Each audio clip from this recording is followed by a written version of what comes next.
Ba bebi humbën jetën pasi automjeti me të cilën pullët tonin doli nga rruga dhe u përmbys në një kanal me ujë. Aksidenti tragjik ndodhi pasditën e së shtunës në aksin rrugor Lezhë-Gjadër në afërsi të fshatit Gocaj, ndërsa viktimat janë Anton Keqi, 53 vjeç, dhe vajza e tij Bora Keqi, 20 vjeçe.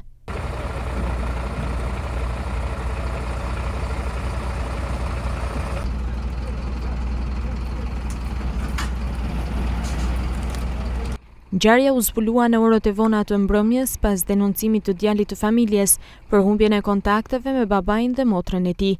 Me marrjen e njoftimit, policia nisi kërkimet dhe gjatë kontrolleve në fshatin Gocaj, në afërsi të fabrikës së Cimentos, në një rrugë dytësore u gjet automjeti i tyre i përmbysur në një kanal me ujë. Pas nxjerrjes së makinës tip Benz nga uji, rezultoi se në automjet ndodheshin pa shenja jete shtetasit Anton dhe Bora Keqi.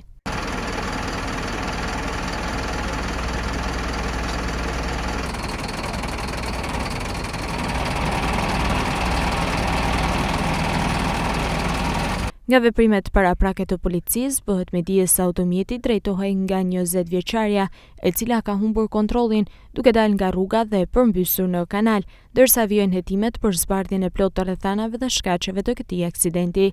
Sipas të dhënave, ba bebi po ktheheshin nga kampi i emigrantëve në Gjadër, ku punonin me kohë të pjesshme.